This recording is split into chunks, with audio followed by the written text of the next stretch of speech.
Bem-vindos ao Agenda Cast, episódio número 24.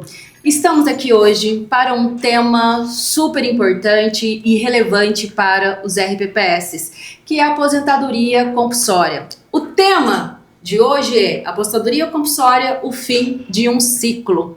Uma aposentadoria que não depende da vontade do servidor. Quando chega o momento, ele é obrigado a aposentar. A chamada aposentadoria expulsória. E para falar desse tema tão importante, tão rico, estamos aqui com Éder Moraes, nosso coordenador de atendimento, que já esteve no episódio de CTC. Para quem maratonou os episódios da Agenda Cast, lembra do Éder. E ele está aqui hoje, voltou novamente para contribuir com esse episódio. Éder, bem-vindo à Agenda Cast. Muito obrigada pela participação. E eu já te deixo à vontade aí para as considerações iniciais. Obrigado, né? Muito obrigado pelo convite para voltar, estar aqui com vocês. É sempre um prazer, né, poder falar de previdência, falar da agenda assessoria, falar do nosso conhecimento. A gente vive num ciclo, né? Os 75 anos hoje da compulsória não nos limita a aprender, muito menos a ensinar. E não tem jeito melhor de aprender, de ensinar, que é trocando ideia, que é conversar, né? Como a Elida disse, eu já participei do primeiro episódio meu, né, da CTC. Estou aqui de novo para conversar com vocês. É uma continuidade, né, do que foi falado. Estão relacionados os assuntos. Totalmente, né? Importantíssimo na compulsória também.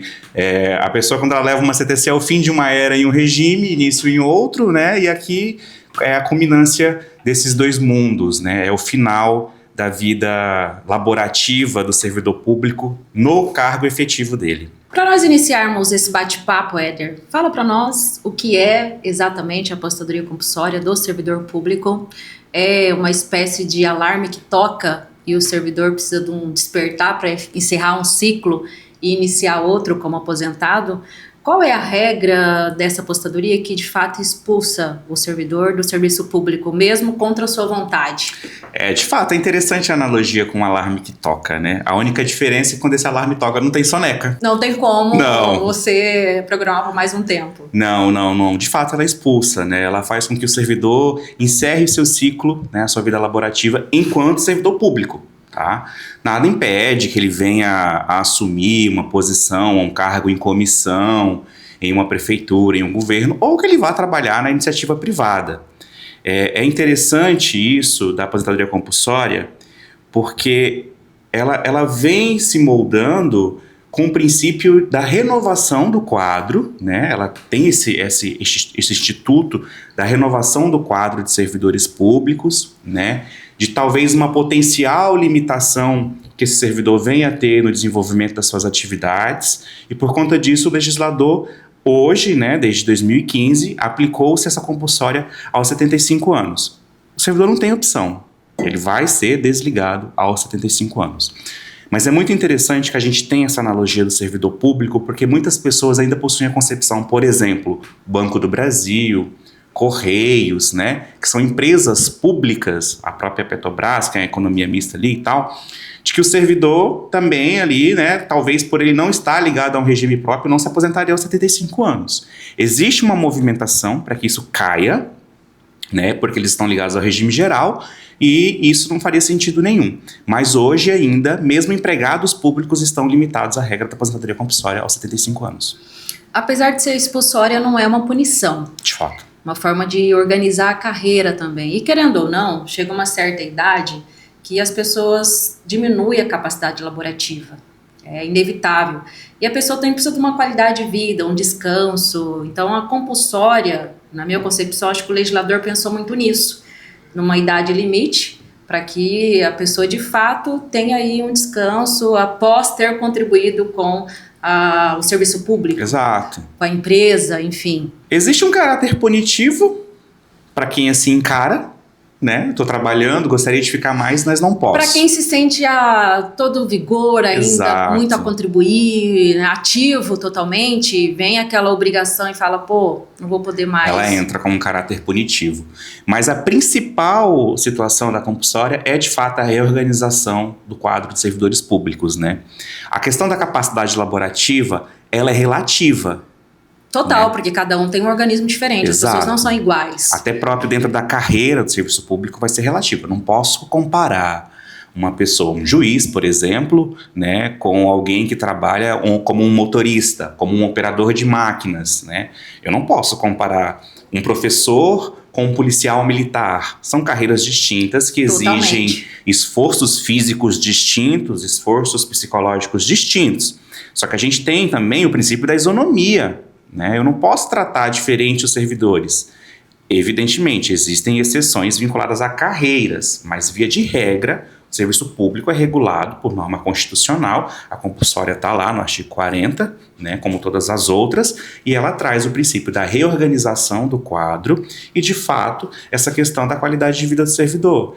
É humanamente impossível uma pessoa com 75 anos ainda assim ir lá e tá com aquele compromisso. Ela precisa curtir de fato a vida dela, ela precisa de fato estar ali com a família, ou que se ela deseja criar outros projetos, né, ela seguir esse caminho.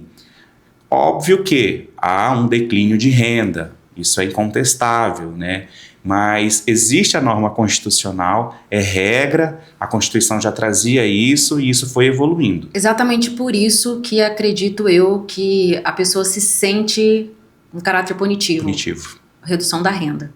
É o fator principal, porque ele estando ativo na concepção dele, podendo contribuir, poderia ganhar mais. Agora me obrigou a aposentar, vai reduzir minha renda, não vou conseguir cumprir tais compromissos.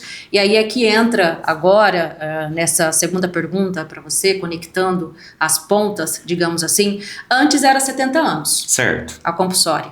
E aí tivemos a alteração para 75. O que esse marco dessa mudança do 70 para o 75, ele configurou na vida do servidor? E um pouquinho mais além.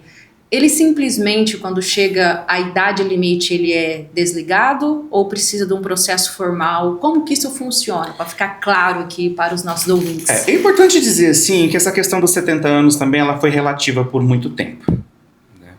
Antes da Constituição, por exemplo, era muito comum que cada estado, cada município tivesse as suas próprias normas relacionadas a aposentadorias compulsórias, né? Nós temos também, por exemplo, a questão da magistratura, que as leis, as regras das aposentadorias da magistratura eram reguladas pelas leis da organização da magistratura, né? Dentro da magistratura, nós temos a aposentadoria compulsória como uma forma punitiva. Punitiva, sim. Punitiva. E a idade limite já era 75 anos, né? Então, assim, a gente tem esses dois conceitos. Quando veio a PEC 88, a PEC da Bengala, né, que desencadeou na Lei 152, que alterou de 70 para 75 anos, várias situações foram levadas em consideração. Como todas as reformas da Previdência levam em consideração, que é o principal pilar de uma reforma de Previdência, equilíbrio atuarial, né? Então leva-se em consideração a expectativa de vida calculada pelo IBGE do brasileiro que vinha crescendo, a questão do equilíbrio atuarial, porque vale muito a pena eu ter um servidor ativo, experiente, produzindo, do que tirar esse servidor ativo, aposentá-lo, paritariamente, alguns ainda ali, né, porque tinham direito à paridade. Sim. E tal, e colocar servidor novo em um regime que crescentemente deficitário. Então isso foi levado em consideração para sair de 70 para 75 anos. Só que quando foi feita a PEC, foi exclusivo ali dentro da magistratura, alguma coisa dessa elevação. E aí a 152 veio e trouxe para os servidores civis. Isso trouxe para o servidor mais 5 anos. Então quem estava ali naquela janela, preocupado... Pezinho na compulsória, ganhou um fôlego por mais 5 anos. Exatamente, né? E essa ruptura não acontece assim, não é um interruptor, né? Dormi com 74 anos, 11 meses e 29 dias. O alarme tocou. Acordei com 75, alguém foi lá e desligou a chave geral e eu desliguei. Não, não é assim, né? Inclusive, muitos RPPS no Brasil possuem programas relacionados à qualidade de vida de seus servidores que já vêm trabalhando com projetos pré-aposentadoria. Já chama o servidor antes. Para ele ter ciência de vai chegar a data limite, ele vai precisar aposentar, para ele já se programar para esse momento. Para ele se programar. A gente vai falar mais à frente, inclusive, dos cálculos, e isso é muito importante, que o servidor tenha acesso a essa informação de que ele vai precisar se aposentar aos 75 anos, para que ele consiga fazer um planejamento de fato previdenciário, que ele consiga gozar de um período tranquilo, que ele não tenha uma renda, uma perca de renda tão drástica assim, que não seja pego de surpresa, né? De calças curtas, vamos assim dizer. A nossa próxima pergunta é exatamente do impacto que essa mudança causou na vida do servidor. Você já falou um pouquinho sobre. E essa questão do RPPS chamar esses servidores para uma programação é um atendimento humanizado, é uma preocupação do RPPS para que haja um planejamento previdenciário de aposentadoria desses servidores para eles se prepararem para esse momento, né? Então, é algo muito importante que os RPPS atuem, que adotem essas medidas até para ter esse caráter e que os servidores se preparem. Claro que os RPPS que fazem isso não é só para compulsória, é para todos os tipos de aposentadoria. Para as voluntárias também. Fazem ali as simulações em massa, já sabe quem pode aposentar em X período de tempo e aí chama aqueles servidores também para esse processo preparatório. O corpo humano, ele não foi programado para mudança, né? A gente... tem um pouco de aversão à mudança. Então você imagina você sair daquela rotina de todos os dias acordar cedo, tomar seu banho, tomar seu café, conversar com a família, ir para o trabalho. Quando você chega lá, você conhece pessoas, você conversa com pessoas e simplesmente no outro dia você está aposentado. Você está aposentado. E aí, como é que vai ficar a minha vida daqui para frente, né? Como é que eu vou viver? Como é que eu vou conversar? Eu não sou mais útil? Esse é o principal sentimento, né? Quer dizer que eu não sou mais útil, eu não sirvo para mais nada, né? Então, essa preparação é parte importantíssima e fundamental para todo RPPS, né? O INSS, ele tem um caráter pagador, provedor, não? Então, ele não está nem um pouco preocupado, de fato, com o que vai acontecer com a pessoa. E no INSS é como se a pessoa tivesse aquele sentimento de que quer mais se aposentar, né? Ela busca incessantemente aquilo. No RPPS é diferente. E o RPPS tem uma coisa que o INSS não fornece, que o RGPS não fornece, é o contato. Então eu sei quem é o presidente do meu instituto. Né? Você poder ali ter acesso às pessoas para tirar dúvida, para conversar, para planejar também a vida. É mais próximo, sim, é mais íntimo. Humanizado, tem essa mais humano, questão. De fato, é exatamente essa situação. Porque no INSS você tem que fazer o agendamento, e filas e filas, e quando você consegue esse agendamento já no RPPS, já é muito mais prático e rápido esse atendimento. Então você tem acesso à informação de uma maneira diferente, o servidor sente uma valorização diferente do que o empregado, né, do regime geral. Então isso é muito importante, essa ruptura, esse desligamento do servidor, para ele sair da sua vida laborativa e entrar no descanso merecido dele, mesmo que compulsoriamente, expulsoriamente, vamos assim dizer, né? Até nos militares a gente chama de ex officio, as reformas também, não só por idade, também tem por invalidez. Então assim, é contra a vontade do servidor, mas é uma norma. Mas quando é bem planejado, quando a pessoa é bem preparada, ela acaba aceitando melhor essa condição, essa situação. Né? Com certeza. E esse é um momento muito delicado em que precisa se pensar nele também, nessa preparação, que ela é essencial. É encarar como uma oportunidade para fazer algo novo. Sim. E aí tem a RPPS que inclusive faz oficinas para aprender um novo ofício, um artesanato, um crochê para as mulheres, aí tem várias outras, uma arte, corais e tocar um instrumento, várias oficinas para que os servidores aprendam outras atividades e que não fique apenas naquele sentimento, não sirvo mais para atender o serviço público, e alguns até adoecem por ter esse pensamento, essa visão. E aí, se ele aprender algo novo, ele às vezes encontra um novo sentido de vida. Com certeza. E isso é muito bacana. Você citou a questão dos magistrados, promotores, juízes, que já tinham uma diferenciação frente aos demais servidores nessa idade limite para a compulsória. Certo. Na sua concepção, o legislador ele pensou em padronizar isso? Qual que foi assim, o intento dessa mudança da idade para a aposentadoria compulsória? Olha, eu acredito numa padronização, uma uniformização da situação. Né? A Constituição é uma Constituição cidadã, então eu não posso tratar diferente servidores que estão na mesma situação, com exceção dos militares, volto a dizer. Por exemplo, a gente tem situação que, se eu não me engano, tem de coronel e tal, coronel sai com 62 anos, né? Mas nas outras carreiras é de fato aos 75 anos. A gente vem sofrendo, e quando eu digo sofrendo, não no sentido de dor propriamente dita, não posso fazer esse juízo de valor, né? Mas nós sofremos alterações, mudanças na norma constitucional. Então eu não vejo a impossibilidade de que a gente volte a ter disparidade disparidade, né, entre servidores, né? A gente percebe, por exemplo, algumas discussões relacionadas aos 75 anos ou algumas situações relacionadas a mandatos, né, para pessoas que ocupam cargos públicos, como pessoas ali do judiciário. Então pode ser que eu acredito que a gente venha a ter. E isso é muito interessante, essa discussão, essa situação, porque o Brasil, um país continental, né, muito grande, com realidades muito diversas, né? Então, assim, e a evolução da nossa população, a evolução dos nossos problemas exige um enfrentamento diferente. Então, a isonomia não vem mais assim no mesmo conceito de igualdade.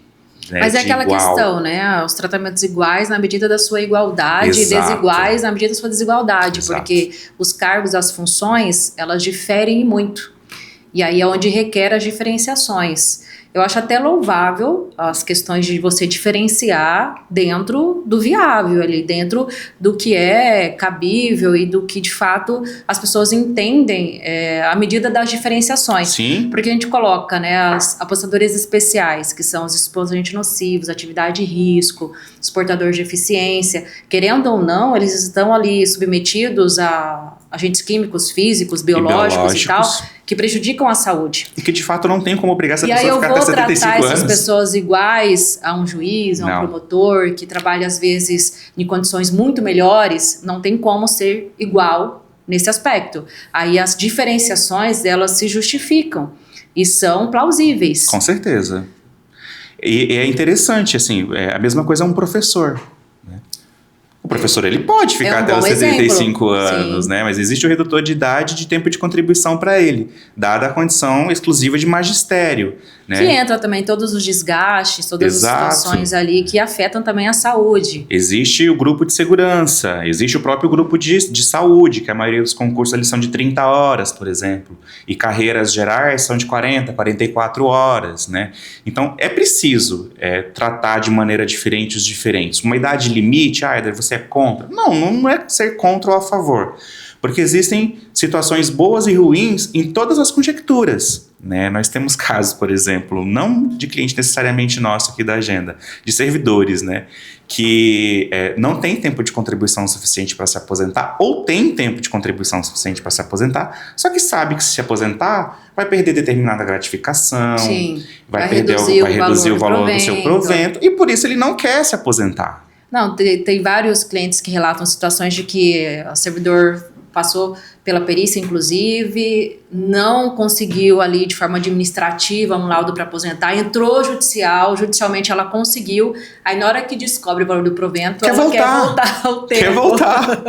É complicado essa situação, então assim, mexe no bolso do servidor, né? Essas aposentadorias compulsórias, que é o caso da incapacidade permanente, de uma reforma ex officio, ou da própria aposentadoria compulsória, tema nosso hoje aqui. Então essa relação, ela é complexa. Eu particularmente não tenho uma opinião formada, porque existem excelentes servidores que podem contribuir com 75, com 80, com 90 anos. Existem servidores de 40, 50 que não contribuem. Quando eu digo contribuir é com o serviço público propriamente dito. Então não dá para fazer juízo de valor. Eu cheguei a ver um indicador que dizem que as pessoas mais produtivas, com a capacidade produtiva em alta, são as pessoas entre 50, 60 e 70 anos. Exato. Então você entra aí numa classe de pessoas que estão assim com muita maturidade, muita experiência, pode contribuir muito, mas tem ali uma idade limite que acaba impondo essa situação de que não tem mais o que contribuir, vai para casa descansar. Exato. Então, assim, considerando a expectativa de vida do povo brasileiro, da população como um todo, a melhora das condições de vida para essa população, talvez seria interessante aumentar a idade compulsória? Talvez. Caberia a todas as carreiras? Acredito que não. Que não. Teria que ter um estudo técnico mais aprofundado para ir conseguir fazer algo que fique justo, digamos assim, considerando todas as carreiras. E é muito importante o que a gente falou no começo, a gente precisa de uma alternância, uma renovação do quadro. Não pode haver uma perpetuação de pessoas em posições principalmente de poder. Principalmente de poder. Né? Pessoas decisoras, pessoas chaves. Precisa haver uma alternância de pessoas de ideias, de pensamentos, de posicionamentos, né? A gente precisa viver o diferente. É isso que coloca como positivo nessa medida Exato. da idade limite. Porque você vai oxigenar o quadro, vai trazer pessoas aí com visões mais modernas, com novas concepções, com implementações de processos e rotinas diferenciadas que pode otimizar o tempo, mas ao tempo que algumas pessoas que possuem mais experiência, que também acompanham as evoluções do mercado, ela também Exato. consegue contribuir com essas novas Outras visões. não. Então, assim, é uma linha muito tênue para você dizer... taxativamente é isso ou é sim, aquilo. Exato. Não, só tem ponto positivo ou só ponto negativo. Nos dois cenários tem de eu oxigenar o quadro e de você não oxigenar. Se você pegar, por exemplo, do ponto de vista financeiro e atuarial, é excelente que nem houvesse aposentadoria compulsória. Eu teria mais pessoas trabalhando de maneira ativa e contribuindo, e menos pessoas aposentadas nesse sentido, né? É porque não é a mesma proporção das pessoas que aposentam que novos concursos são realizados e novos entrantes. Não é a mesma proporção. Então você aposenta-se muito mais do que pessoas novas. Entra. O serviço público mudou muito, né? Então hoje, assim, por exemplo, a gente fala sem medo de errar que a maioria dos regimes próprios são deficitários, infelizmente, né? Então hoje eu tenho RPC. Eu tenho pessoas aposentadas aí há 10, 20, 30 anos recebendo valores considerados altos para os parâmetros de hoje, né, vamos assim dizer, frente ao que está sendo contribuído. Porque quem entrou está limitado ao teto da RGPS, contribuindo ali só até R$ 8.157. Só que em cima desses 8 mil eu tenho uma alíquota de 14%, que eu tiro dali. E eu preciso pagar 12, 15, 20, 30 de salário. Né? Então, quanto mais pessoas economicamente ativas... Não em idade economicamente ativa. Pessoas economicamente ativas no serviço público, melhor. Né? Em contrapartida, não tem a oxigenação do quadro. Ruim, não sei se é tão melhor. Então é relativo isso, né? E isso é muito interessante na 103. Pratos, né? Aquela coisa que... Eu falo para você que, assim, que eu acredito que possa haver uma alteração novamente para desunificar esses 75 anos, porque a 103 tem esse princípio. De deixar que os entes federativos olhem a sua realidade regional e legislem. Tanto que deixou muitas regras, inclusive a idade e tempo de contribuição aberta para os próprios RPPS legislarem. Exatamente. Então nada impede que a gente tenha uma alteração aí. Você falou aqui, nós comentamos sobre mexer no bolso do servidor. Vamos entrar então no cálculo da apostadoria compulsória. Como é calculado? Como chega o valor que ele vai receber quando aposentado compulsoriamente e mais. Aquele servidor que atingiu a compulsória, mas não tem um tempo de contribuição mínimo. Como é que fica? Apostadoria proporcional, integral? O que ele precisa saber nesse momento para aposentar e do cálculo dos seus proventos? Certo. A compulsória ela sempre é proporcional, né? Não tem outra opção. É uma proporção. Antes da reforma da Previdência, as 80% maiores... Denominador homem 12.775, mulher 10.950. Aqueles RPPS que ainda não reformaram... Estão assim. Estão nessa regra. Exatamente, antes da reforma, de 2019. Pós 2019, quem reformou, vieram duas maneiras de cálculos distintas, né? 100% da média, esse é o texto constitucional. Evidentemente que existem RPPS que legislaram um pouco diferente, aplicando 90, permanecendo os 80, criando uma transição de média, quem entrou antes da reforma fica com as 80, quem entrou depois fica com as 100, né? E o denominador é único, homem e mulher 7.300. Divide-se por 7.300, o tempo de contribuição por 7.300, e o multiplicador não pode ser maior que 1.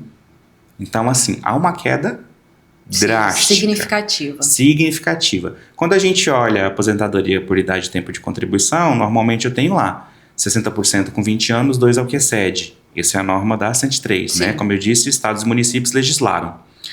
Na compulsória ela entrou com essa questão. Eu tenho tempo de contribuição, que pode ser qualquer valor, dividido ali o denominador fixo 7.300, eu vou ter um resultado, que ele não pode ser maior que 1 inteiro. E isso é usado como parâmetro de multiplicação na média aritmética do servidor. É claro que quanto mais tempo de contribuição ele tiver, maior será o valor calculado. Menos tempo, menor o valor. Então, o fator tempo de contribuição ele é determinante ali como um dos coeficientes para o cálculo do provento. Mas compulsória pressupõe-se redução de renda. É a que mais derruba a renda. Vai reduzir. É a que mais derruba. Vai reduzir sem exceção. São as disparidades da reforma da Previdência, né? Eu não gosto de fazer muito juízo de valor, porque a gente tem uma conversa mais técnica, né? Mas não dá pra gente não deixar de dizer, assim, que quando foi feita essa reforma, Algumas áreas sensíveis mereciam um pouquinho mais de atenção. Eu julgo isso muito na pensão por morte, na incapacidade permanente e na compulsória. Porque tecnicamente seria o grupo mais sensível. E você colocou um ponto no início, a questão da diversidade do nosso país.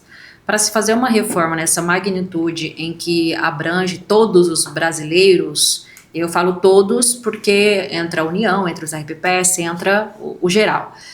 O Brasil, além dessa amplitude toda e a diversificação, cada estado tem a sua realidade. Totalmente diferente um do outro. Além de ter as particularidades dos cargos e as condições pelas quais eles exercem, tem a questão também cultural de cada estado nosso. Nós sabemos que o Brasil é muito rico em cultura. Sim. Cada lugar que você vai de norte a sul, leste a oeste, você encontra diferentes formas de atuar, de trabalhar. Às vezes o mesmo cargo no estado e em outro, a condição de se exercer é outra. E dentro do mesmo estado, são municípios totalmente distintos. A gente pega a nossa referência aqui, o estado de Mato Grosso.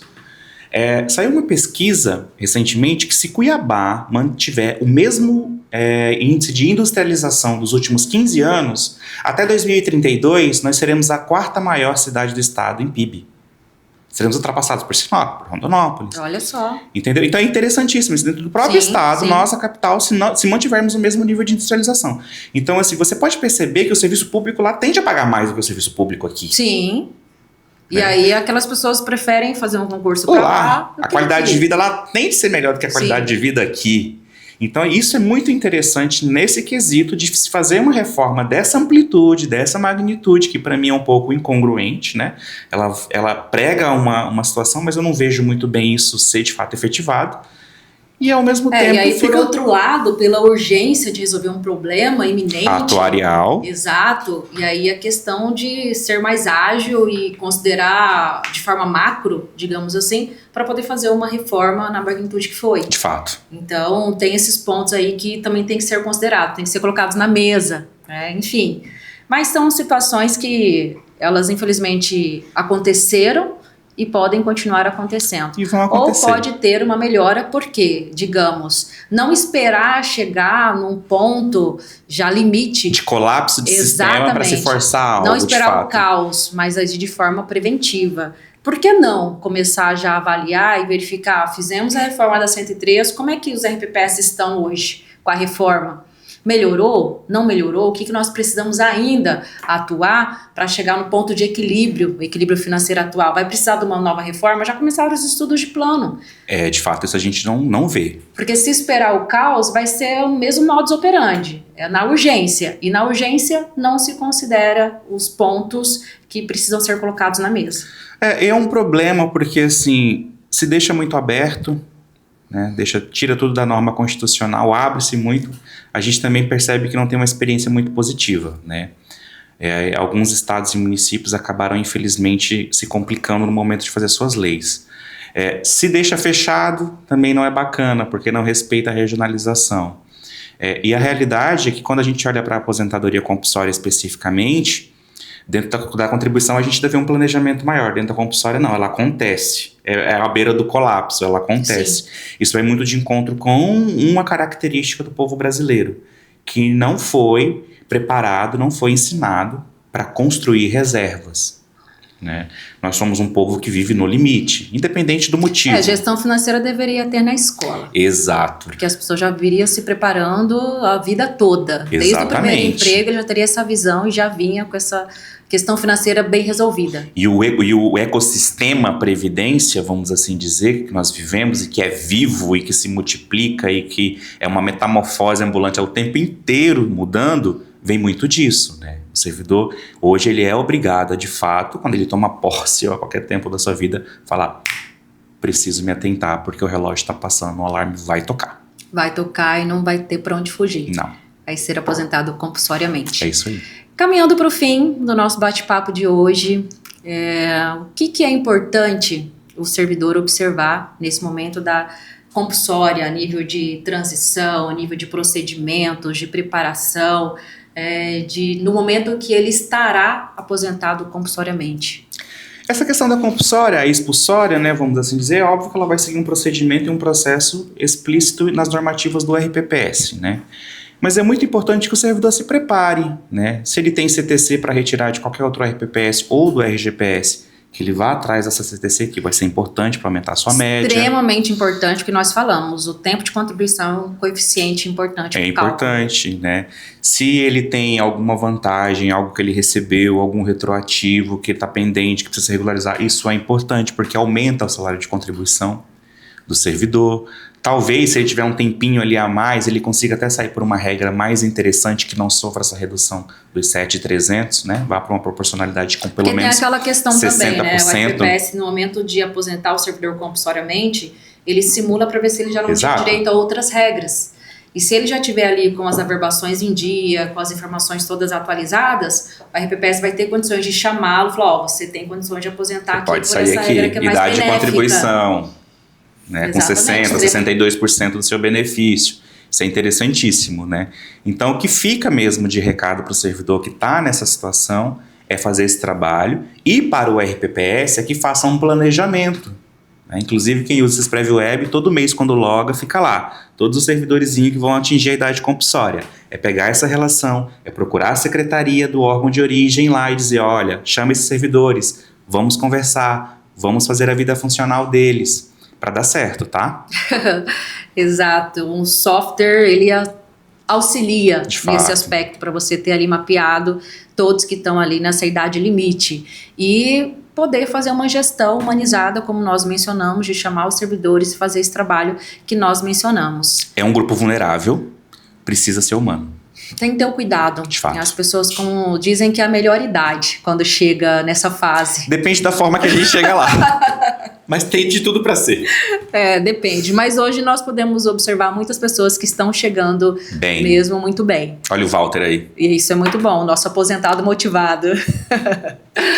Éder, chegamos ao fim do nosso podcast de hoje. Gratidão pela sua participação. Contribuiu de forma grandiosíssima hoje aqui conosco. Muito bacana o tema, acho que ficou bem claro, ficou muito leve. E deixo você à vontade aí para as considerações finais. Lembrando que no próximo episódio ele estará aqui conosco para falar de outro tipo de aposentadoria. Não tão compulsória assim. Eu que agradeço o convite, é sempre um prazer, né? Estar aqui conversando com você, com a nossa audiência aqui, que todo mundo que assiste e ouve a gente. É de fato para enriquecer, para contribuir. Eu aprendo muito conversando com você, com outras pessoas, lendo os comentários que as pessoas deixam nos nossos episódios e tudo. Fico muito feliz de poder contribuir, né? Tem que parar, porque senão a gente fica conversando 2 dias aqui. Eu também aprendo muito. Olha que quando estamos na empresa, nós almoçamos juntos e sempre surge uma matéria que foi vista, uma decisão, uma jurisprudência nova que surgiu sobre o assunto. Isso. Porque é muito bacana falar sobre, e é o assunto do dia a dia, é o que nós estamos aqui todos os dias vivenciando. Vivo. Então, quando essas coisas acontecem, muda-se o entendimento muitas vezes, às vezes tem que adaptar a solução tecnológica para atender essas mudanças que acontecem.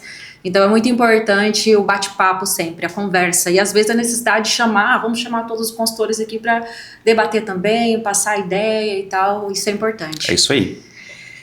Nosso AgendaCast fica por aqui hoje. Gratidão a você que nos acompanhou até o final. Você que não assistiu os episódios anteriores, assista.